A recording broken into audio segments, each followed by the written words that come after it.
Let me make sure these slides are working now. Good morning out on the West Coast, and good afternoon out on the East Coast right now. If you're out on the East Coast, you probably finished lunch. I'm making sure that the microphone is working and the audio is coming through okay. I think it is, but if you could do me a huge, huge favor and just give me a thumbs up so that way I know that the audio is coming through, that would help me out tremendously. A thumbs up, a fire emoji, two hands clapping, also known as a prayer emoji. My little joke, which is getting corny, but I still use it because it's a dad joke, is no emojis of eggplants or water splashes. Yeah. Today we're going to be talking about seller financing. We're going to be covering it. And as you all know, if you follow my channel or you watch what we do, one of the things that I like to do to have fun is create these slides.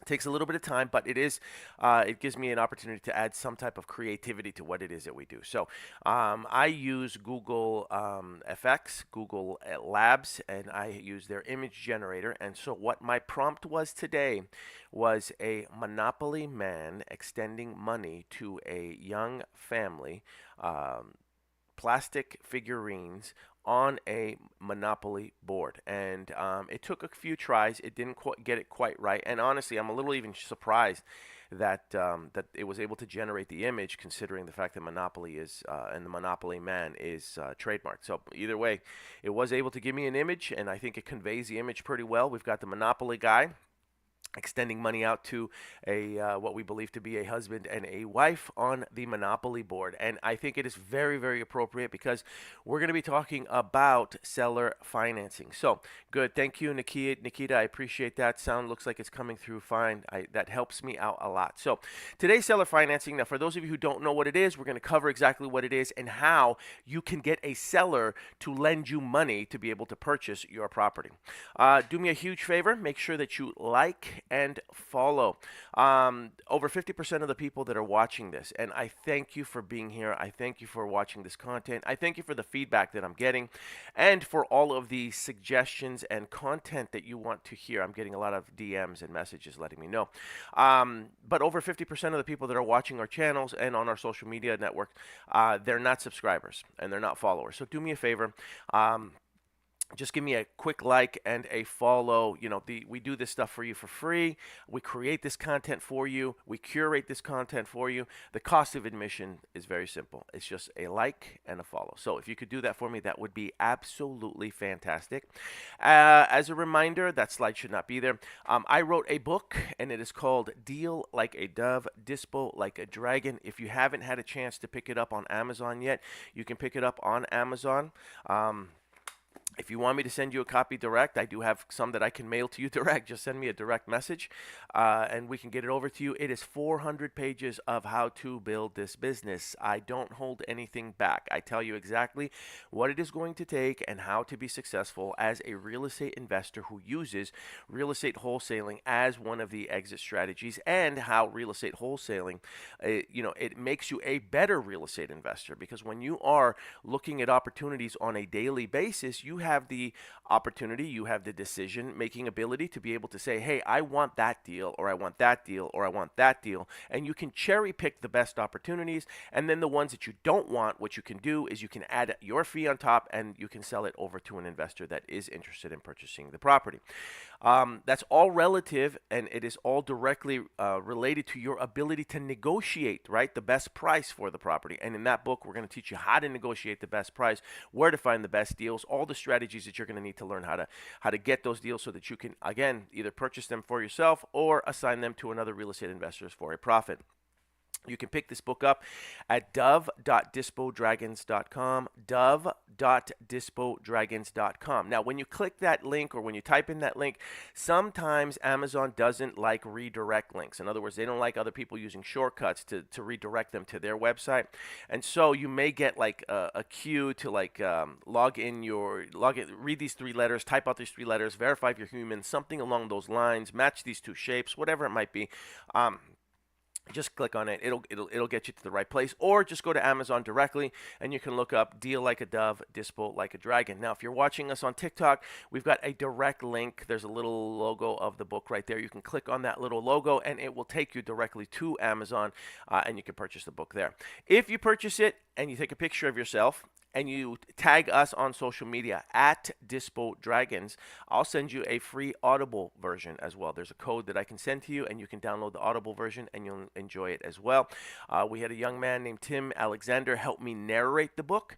He's an amazing voice actor, and he is an amazing narrator, and he really did a good job giving life to this book, and adding comedy to my book. There's a hint of comedy to this, and so he did a good job of expressing what it is that I wanted to come across. So if you only want the Audible version, you can get it too. Go to Audible and look for Deal Like a Dove, Dispo Like a Dragon. You can listen to it in the car. I tell everybody, your vehicle is your university on wheels. Use it. Use that time that you're driving. Use that time that you're in traffic to educate yourself and make yourself better, as opposed to yet another way for you to consume content. We're consuming content all day long. We are being bombarded by different messages all day long. And when you have that 15, 20 minutes a day during your commute, or 15, 20 minutes a day where you're going to go pick up your children, use that time in your car wisely. Use it to not just consume content, but to educate yourself. Use your vehicle as a university on wheels. If you're at the gym, do the exact same thing. Yeah, I know it's a little difficult to be listening to a book while you're on the treadmill or you're on the Stairmaster. I understand that, but again, for those of you who want to improve yourself, for those of you who want to learn this business, I'm just giving you some tips and tricks of what we had to do. If you don't know, this is an image of Jay-Z with Warren Buffett. And as we all know, Jay-Z was wildly successful before he even met Warren Buffett. But Jay-Z had a goal, and his goal was to be a multi-billionaire. And so he decided that if he wants to become a multi-billionaire, who else should he seek out but one of the most successful men in the history of this world, in the history of this planet, in the history of everything. And so he approached Warren Buffett as a mentor. That's a very famous photo of them at a diner having, Warren Buffett apparently likes to have a shake and a Coke every single day. That is his go-to. And they were at a diner with Steve Forbes, who unfortunately was cropped out of this image. So if you've got Jay-Z, who is a wildly successful businessman in his own right, who is out there seeking out mentors, why aren't you, right? We created a profit-sharing mentorship within our organization. You can go to start.dispodragons.com, start.dispodragons.com, and it is a mentorship where we connect a mentee and a mentor together, and they work together towards closing a deal. It is ridiculously inexpensive to get started in this mentorship, and it rewards both parties. It rewards the mentees and it rewards the mentors, and they both have an incentive to help each other out because they both get a share of the profits. This is not simply just a JV. Okay, a lot of people confuse that, where they think that a profit sharing mentorship is the same thing as a joint venture, and it is not. It is absolutely not, because in this arrangement, what you have is a mentee that can lean on their mentor for not only support and but for education. Whereas in a joint venture, in most joint ventures, really what you're doing is you're just working together, where one person finds a seller, one person finds a buyer, they put them together, and then everybody gets paid. There is no actual mentorship involved normally. In this case, you have the opportunity now as a mentor to reach out to a mentee, to reach out to your mentor and ask for help. Why did we do it that way? Teach me what it is that you're doing. Walk me through those steps. Help me close my leads. Help me fill out these contracts. Help me get it under contract. Help me find a buyer. Help me close a deal. Everybody gets paid, and everybody is happy, and everybody has an incentive to win. So if you are interested in learning more, visit start.dispodragons.com.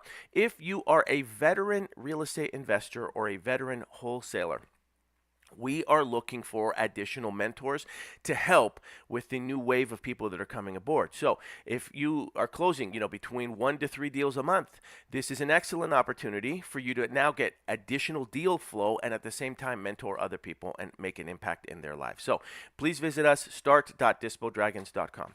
All right, let's talk about seller financing and what seller financing is and what seller financing is not. Okay, let's talk about the traditional way. So the traditional way of buying a home, as most of you already know, is you go to a bank, you approach the bank, you basically provide them with all the documentation that they are going to require, which includes taxes, pay stubs, income, references, all types of stuff, credit reports. They're basically going to hold you under the microscope to inspect you to make sure that you are worthy enough to be able to get a loan from them. Then you get the loan, and they are going to tell you that typically you're going to have to put anywhere between 3.5% down if you're a first-time home buyer, all the way up to 20, maybe even 30% down if you are a real estate investor that owns another property. So if you already own a property and you're going to be purchasing another property, chances are you might be able to get away with a 5% conventional, but most of the time you're going to have to put 15 to 20% down. And I'm not even going to get into what it's like when you're self-employed, but that's the traditional way. You go to a bank, you get a loan, they tell you what you qualify for, they tell you what interest rate you're going to get, and they tell you how much you're going to have to put in the form of a down payment. Then you go and you start submitting offers, you make offers, one gets accepted, and you open up escrow, you close the transaction, you live in your home happily ever after, right? That's right. Isn't that the way it works? Yes? No?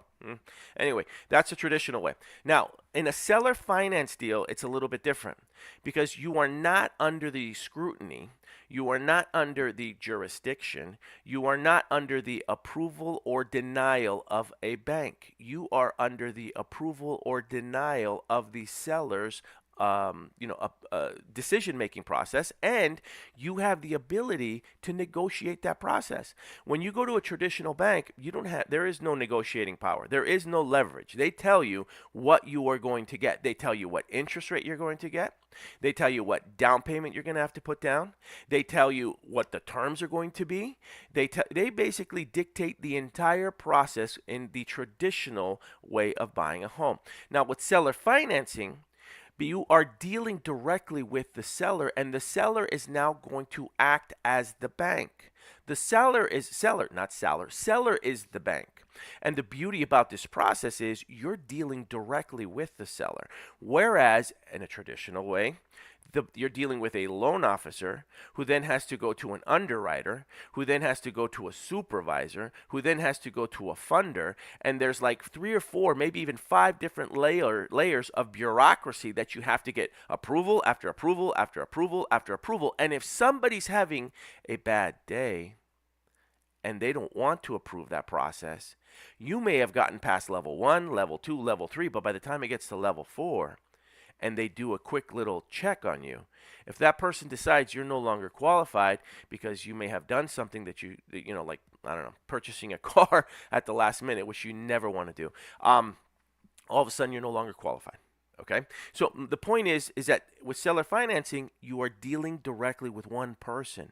So your ability to get seller financing, or your ability to be able to purchase that house using seller financing, is going to be directly related to your ability to identify the seller, to negotiate with the seller, and to make it a win-win situation for both parties. Both parties. This is not, let me take advantage of a seller and I win and the seller loses. And this is not, the seller's going to take advantage of the buyer and the seller wins and the buyer loses. This is not. This is a win-win situation. Now, what are some of the myths? Number 1, seller financing is hard or rare or impossible to find. That's not true. There are plenty of sellers out there that are going to be open to the possibility of seller financing. Most of the time, sellers are not approached about seller financing, and because they are not approached about seller financing, that conversation never comes up. If you are a real estate investor, if you are a real estate wholesaler, and you are asking enough times, hey, would you be open to working with me on terms? Hey, would you be open to working with me on seller financing? Hey, would you be open to financing this deal if I came up to your price? If you ask that enough times, you will eventually come across the right seller that is open to that possibility. The reality is most real estate investors, most real estate wholesalers, most home buyers don't ask that question enough, and because they don't ask, that conversation never comes up. So number 1, that's not true. Does it mean that there's a much smaller pool of sellers that are open to it as opposed to what's really out there in the open market? Absolutely. Of course there's going to be a smaller niche of people that are going to be open to seller financing versus the traditional way. Of course. That's like saying, everybody's going to like vegetarian pecan pie, right? Like, not everybody's going to like vegetarian pecan pie, but there's going to be some people that do. It might just be a smaller niche, right? These sellers aren't smart. That's another myth.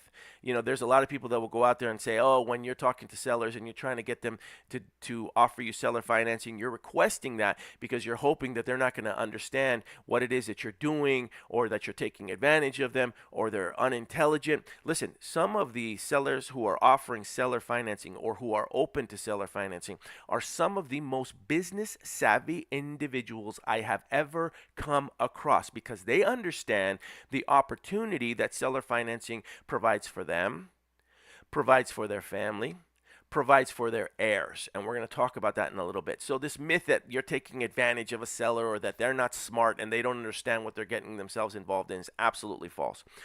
Or that they're taking advantage of, right? And here's another myth. You can't wholesale a seller finance deal. Absolutely false. That is absolutely false. It is all subject to you negotiating your terms and disclosing to the seller what it is that you are doing. If you are able to get the seller on board and you're fully transparent and they fully understand what it is that you are doing, you can 100% most legally assign a seller finance deal. You can do it. Okay, people do it all the time. A seller cannot seller finance a home with an existing mortgage on it. That is also not true. All right. If you Google a phrase called a wrap around mortgage, that will explain what a seller finance deal is. So a seller can most definitely seller finance a property to you, even though they may have an existing mortgage on the property. When you become more involved in real estate investing, if you've purchased a property that has an existing mortgage on it, you as the real estate investor can seller finance that deal to another buyer in the form of a wrap around or a blanket mortgage. We're not going to talk about that today. I'm not going to go into the details on how that works today. That is a whole nother lesson for a whole nother day. Not that it's complicated. It's just that I believe that when I am talking about one particular topic, I want to stay on topic and I want to focus just on that one thing. The payments or the mortgage cannot be willed. That's another myth. People believe that just because they seller finance a deal, that person or that seller who seller financed it to you, once they're dead, number one, those payments stop. And number two, their heirs, their spouse, their children, they cannot continue receiving those payments after that person has passed. And that's not true. These payments, or whatever contract or whatever deal you've structured and negotiated with the seller, utilizing seller financing as a strategy, those terms are 100% willable to the heirs or to their spouse, subject to how the seller planned in advance for their passing, right? Obviously, if they've set up a trust, that is good. If they have a will in place, that is good. Now, if they've died intestate, which means that they've died without a will, then yes, in that circumstance, there is going to be problems. There will be a challenge, but that would not necessarily be you as the buyer's fault or responsibility. That's the seller's responsibility to make sure that he had structured everything, or she had structured everything prior to his or her passing. Okay? Why would a seller consider seller financing? So, okay, Paul, this sounds good. I'm interested. I'm a buyer. I want to learn how to find seller financing deals. I want to learn how to find sellers that are open to seller financing. Why is a seller even going to be open to this possibility? Why would they consider selling me a property and then acting as the bank and then lending me money to be able to buy this house? Well, number one, capital gains. So there are a lot of sellers that have equity in their property and they don't want to sell and then get a huge lump sum of cash and then have to pay capital gains. Those capital gains can be anywhere from 10% all the way up to 30%. I've seen some people have to pay capital gains in excess of 30% to even 40%. So they don't want to do that. If they get $500,000 and they got to give Uncle Sam $150,000 of that $500,000, that's a lot of money. So a lot of sellers, believe it or not, they're open to selling. They just don't want to have to deal with the tax consequences of having to sell and then not reinvesting that money right away. They don't want to deal with that stress. They don't want to deal with paying the taxes. So what by doing a seller finance deal, they can still sell the property to you and then not having to worry about paying all that capital gains all at once. Number two, they don't need the money. I know it sounds crazy, and I know that there's some people that, it doesn't make sense to you hearing that they don't need the money, but there are some sellers out there that quite frankly don't need the money. They want to sell the property. They just don't want to, they don't care. They don't care if they get the money or not. Again, until you've had as many conversations as I've had with sellers, you're not going to believe it. But there are plenty of sellers that are like, I don't really need the money. What am I going to do with the money? It's just no need for it right now, which is why seller financing for them would make sense. They don't have to worry about getting all that money right now. What would they do with the cash? That's another thing that I hear sellers say. Well, if I sell this house, I'm going to have $500,000. I don't even know what I'm going to do with it. It's just going to be sitting in the bank making low interest, or I might spend it. Some of them, believe it or not, are actually fearful of themselves spending that money or blowing it on things that they probably don't want to blow it on. And I'm not going to make any jokes. You can make your own. They don't want to just give the cash to their heirs. That's another reason they might be open to it. So, believe it or not, there are some people that don't believe in just giving money to their heirs or money to their kids. They may set up a trust fund. They may say that's not a good idea for them. I don't want to just have to give them a portion of the proceeds. I don't know what they're going to do with it. I don't know. They may just go blow all the money. So they don't want to do that. They do not want to give their children big lump sums of money. They don't feel comfortable doing that. There are plenty of people like that. Going back to Warren Buffett, if I am not mistaken, he has established certain trust funds for his children and grandchildren, but the vast majority of his wealth he says he's going to give away. And I think there's even been some media outlets that have said he's not leaving any money for his grandchildren. Correct me if I'm wrong. I could be wrong on that. That might just be urban legend or urban myth, but that was definitely something that I've read. If I'm wrong, let me know. Just post a comment or just let me know in the chat. They'd rather give their children structured, consistent income. And by having a seller finance deal, you can provide your children with structured, consistent income. That's also something that's important. They don't want to rent to tenants anymore. That's another reason. You've got some sellers, they're investors, and they're just tired of dealing with tenants. You've heard that phrase, tired landlords. They don't want to deal with tenants anymore. They like the regular income that comes in, but they don't want to deal with the repairs. They don't want to deal with the property. They don't want to have to deal with, unclogging a toilet at 2 a.m. in the morning. They don't want to deal with that stuff. Oh, but Paul, there's plenty of them that have property management companies. Yes, that is true, and there are plenty of them that don't have property management companies. So they just don't want to deal with the tenants. That's another reason. They want to make money on the interest. Okay, so here's a big one. There are sellers, again, very savvy, very business minded, and they are well aware of the fact that the majority of the payments in the initially when someone finances a home is interest. They're just making payments on interest. And this way, the seller can now act just like a bank, and they can make interest on the money that they are lending you on a seller finance deal.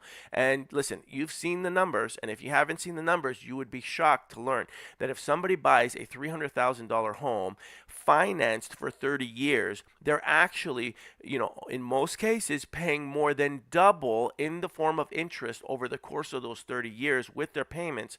They're paying double the home than what they're paying it for. So I've seen some crazy numbers and some crazy statistics where they're buying it for 300, but by the time they're done paying all the interest over the course of 30 years, they're actually paying, $650,000 or $700,000 for the home. And so some sellers are well aware of how that principle works, and so they want to make money on the interest.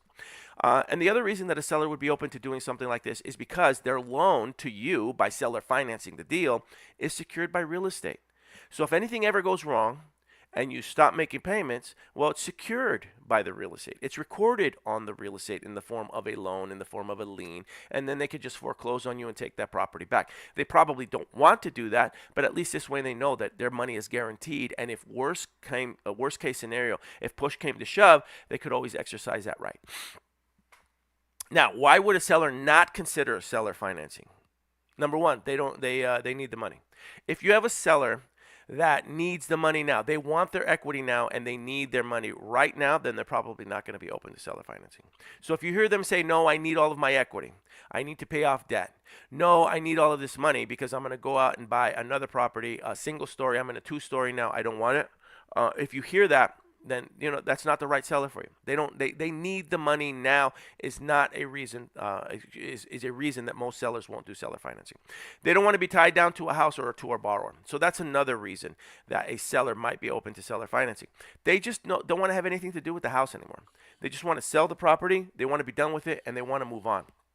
And so that's another reason. Plus, they don't want to deal with the borrower. They don't want to deal with having to collect payments. They don't want to have to deal with potentially having to foreclose on you if you don't make the payments. They just don't want to deal with any of that stuff. And so that's another reason that a seller could potentially say, no, I'm not open to seller financing. Okay, because they don't want to be tied down to that property, to a borrower. They just don't want to deal with that. Just give me my money. I want to sail right off into the sunset, sail off into the sunset, right off into the sunset, whatever it might be. But those are two big reasons. Now, where do I find these sellers? Okay, Paul, I understand now. I get the pros. I get the cons.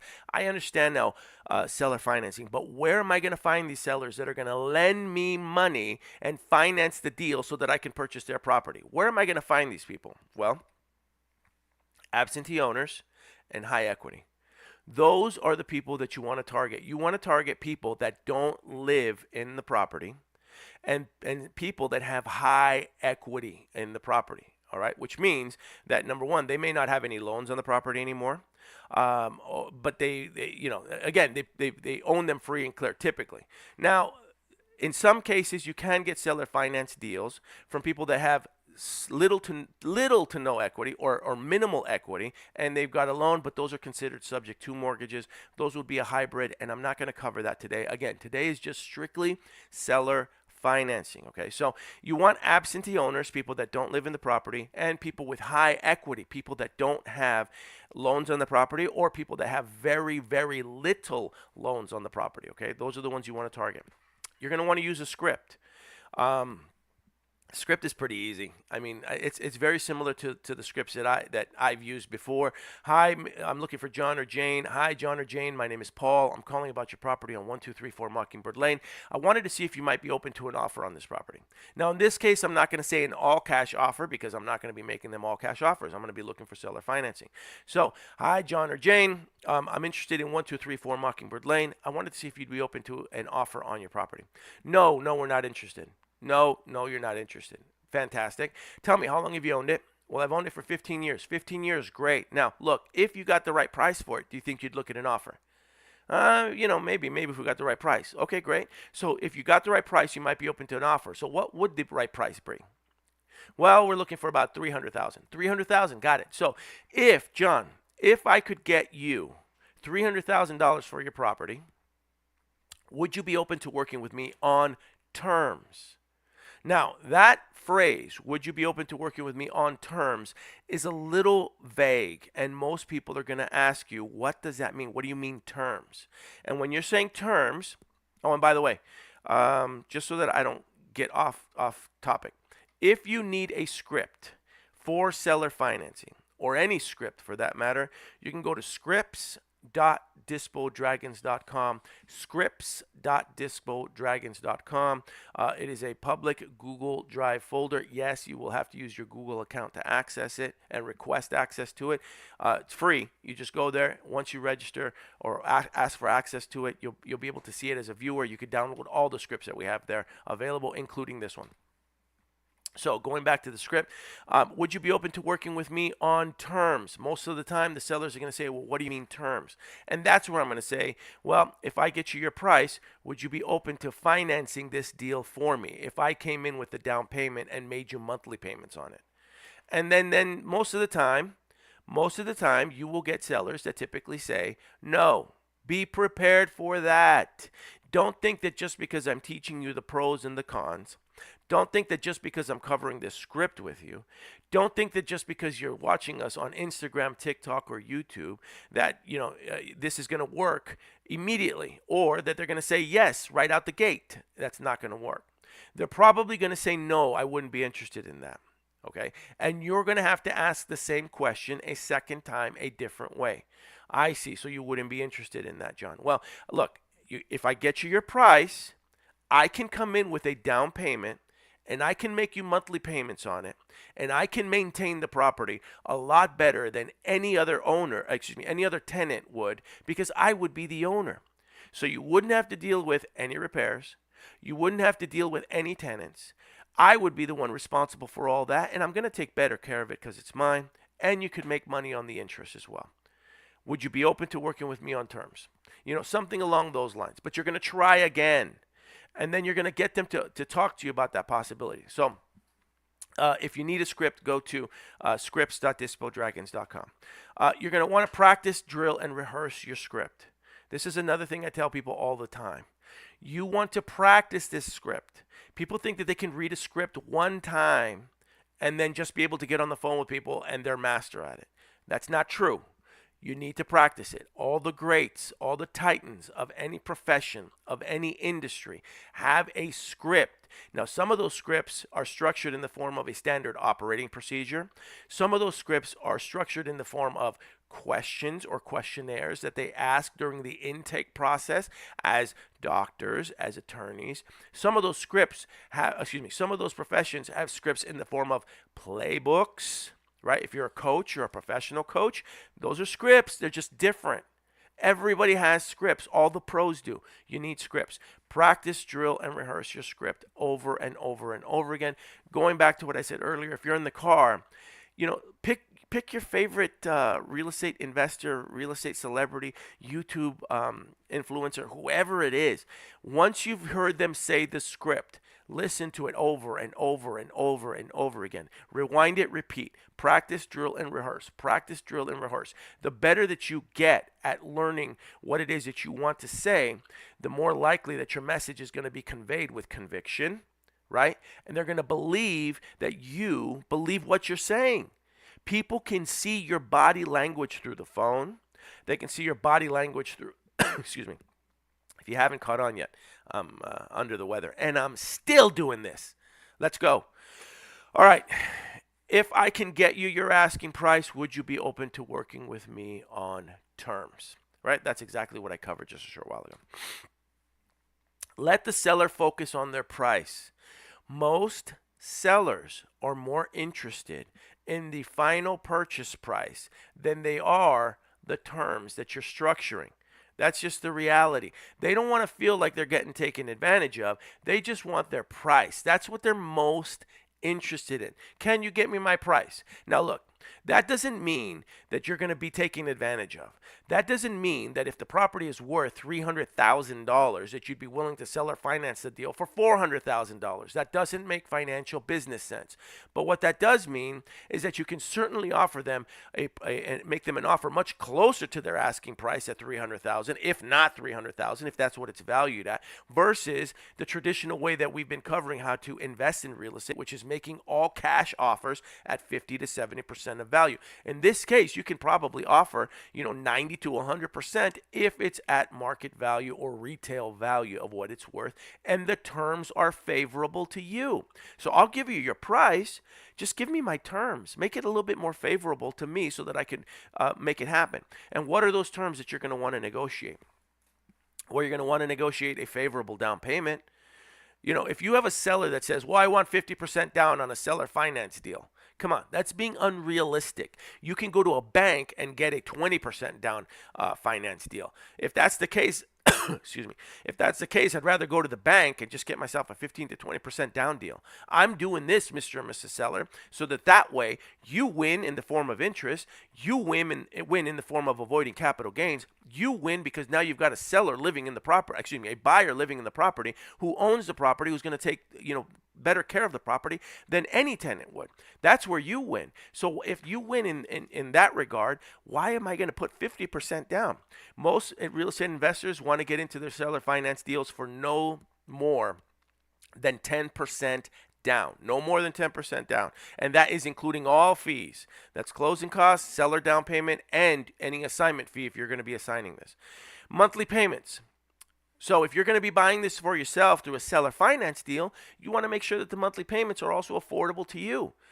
We're not going to overextend ourselves just because we're buying a seller finance deal, right? So try to make sure that when you structure the terms, you structure it so that your monthly payments are favorable and affordable. Again, this is supposed to be a win-win, not a win-lose, not a lose-win. It's a win-win. So structure it that way. Now, if you are an investor and you're considering purchasing a property, utilizing seller financing, and this is going to be an investment property for you, this is going to be a rental, well then, the local rental market rates better exceed your monthly payment.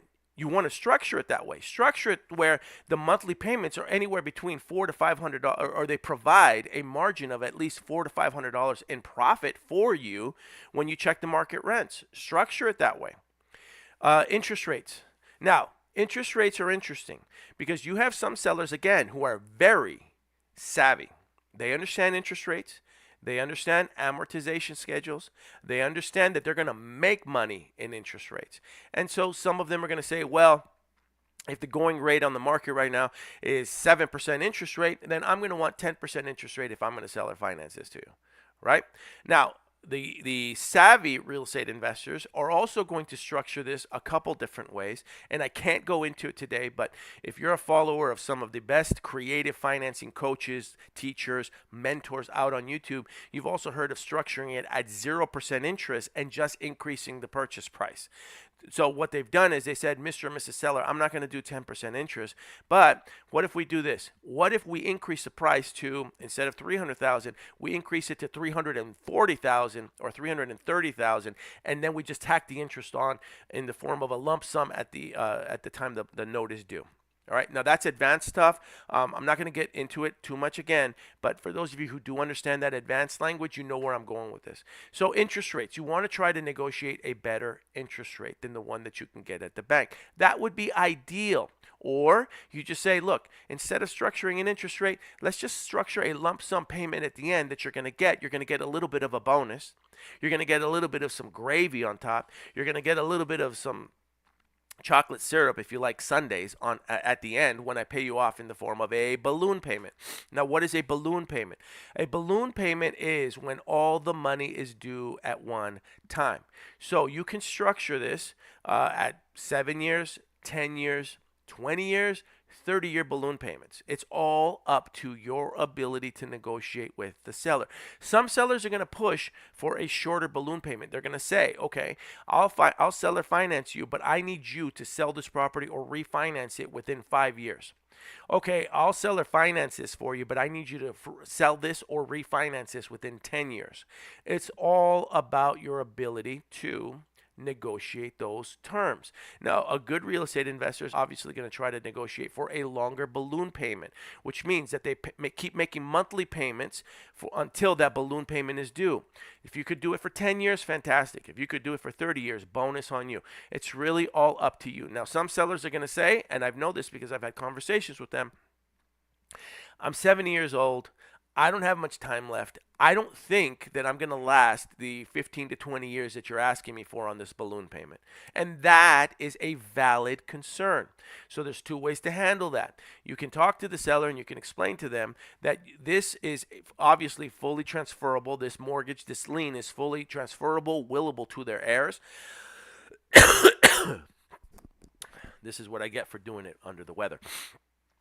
It's fully transferable to their heirs, and you can continue making these payments to their heirs, to their children, to their spouse, if and when he or she passes away. Now, is that going to solve the problem for the seller? It might not. But again, it's all in direct proportion to your ability to negotiate with them to create a win-win situation.